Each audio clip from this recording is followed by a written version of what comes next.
सध्या महाराष्ट्रामध्ये इलेक्शनचं वातावरण आहे आणि इलेक्शनच्या वातावरणामध्ये महाराजांचं नाव इलेक्शनच्या वेळेस वेगवेगळ्या पद्धतीनं वापरलं जातं. छत्रपती शिवाजी महाराजांनी रयतेचं राज्य निर्माण केलं. महाराजांच्या रयतेमध्ये, महाराजांच्या स्वराज्यामध्ये सगळ्या जाती धर्मांचे लोक होते. सगळ्या जाती धर्मांच्या लोकांना घेऊन महाराजांनी हे हिंदवी स्वराज्य निर्माण केलं. महत्वाची गोष्ट सांगायची झाली तर महाराजांनी कधी कुठल्या धर्माच्या धर्मस्थळावरती आक्रमण केलं नाही, कधी कुठल्या धर्माला त्रास दिला नाही, कधी कुठल्या धर्माचं धर्मस्थळ तोडलं नाही. पण स्वतःच्या धर्मावरती जर कोणी चालून येत असेल तर त्याचा कोतळा सुद्धा महाराजांनी बाहेर काढला. महाराजांनी सगळ्या धर्माचा आदर केला. स्वराज्यामध्ये युद्धाच्या वेळेस जर एखादी कुराणाची प्रत सापडली तर महाराज त्याला सन्मानाने आपल्या मुस्लिम मावळ्याजवळ देत होते. 18 पगड जातीचे 12 बलोतीदाराचे सगळे लोक महाराजांनी सोबत घेतले. सगळ्या जाती धर्माचे लोक महाराजांसोबत लढाईसाठी स्वराज्य निर्माण करण्यासाठी उभे होते. त्या जातींमध्ये कोण कोण? लोहार, सुतार, चांबार, नावी, जोशी, गुरव आणि मुलानी, साळी, माळी, धनगर, कोळी, आगरी, भंडारी सगळे लोक महाराजांसोबत होती आणि हे राज्य निर्माण झालं.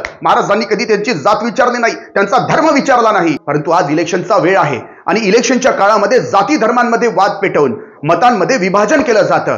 मतांसाठी, इलेक्शन जिंकण्यासाठी त्याचा फायदा उचलण्याचा प्रयत्न करतात आणि याच वादामध्ये आमच्या छत्रपती शिवाजी महाराजांचं नाव सुद्धा वापरलं जातं. ही सगळ्यात मोठी वाईट गोष्ट आहे. आणि आज इलेक्शनच्या वातावरणामध्ये जर महाराजांचं नाव घेऊन कोणी तुम्हाला भडकवत असेल तर सावधान राहा. छत्रपती शिवाजी महाराज सगळ्यात मोठं इन्स्पिरेशन म्हणजे छत्रपती शिवाजी महाराज. भारतामध्ये महाराजांचं नाव घेऊन राजकारण पेटवलं जातं. महाराज किती मोठे इन्स्पिरेशन असणार.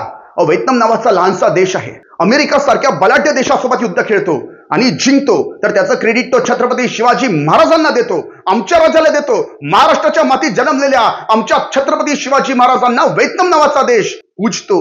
व्हिएतनाम नावाचा देश महाराजांकडनं इन्स्पिरेशन घेतो. मग आमच्या देशामध्ये, आपल्या देशामध्ये छत्रपतींचं नाव एका जातीपुरतं, एका धर्मापुरतं का बरं मर्यादित ठेवलं जातं? अहो, छत्रपती म्हणजे अखंड हिंदुस्थानाचे आराध्य दैवत आहे. छत्रपती शिवाजी महाराज म्हणजे सगळ्यांचे इन्स्पिरेशन आहे. हारलेला माणूस, थकलेला माणूस जर एखाद्या वेळेस जीव द्यायला जात असेल, आत्महत्या करायचा प्रयत्न करत असेल तर त्याच्या समोर छत्रपती शिवाजी महाराजांचं शिवचरित्र ठेवा. पुन्हा एकदा तो जगण्यासाठी प्रेरित होईल. इतकी मोठी आणि बेभान कीर्ती आहे आमच्या छत्रपती शिवाजी महाराजांची. तर याला जाती धर्मामध्ये वाद पेटवण्यासाठी वापरू नये. इलेक्शन मध्ये महाराजांचा वापर करून जर कोणी तुमचं माथं पेटवत असेल तर सावध राहा. छत्रपती शिवाजी महाराजांकडनं आदर्श घ्यायचा झाला तर सगळ्यांच्या धर्माचा आदर करा आणि स्वतःच्या सुद्धा.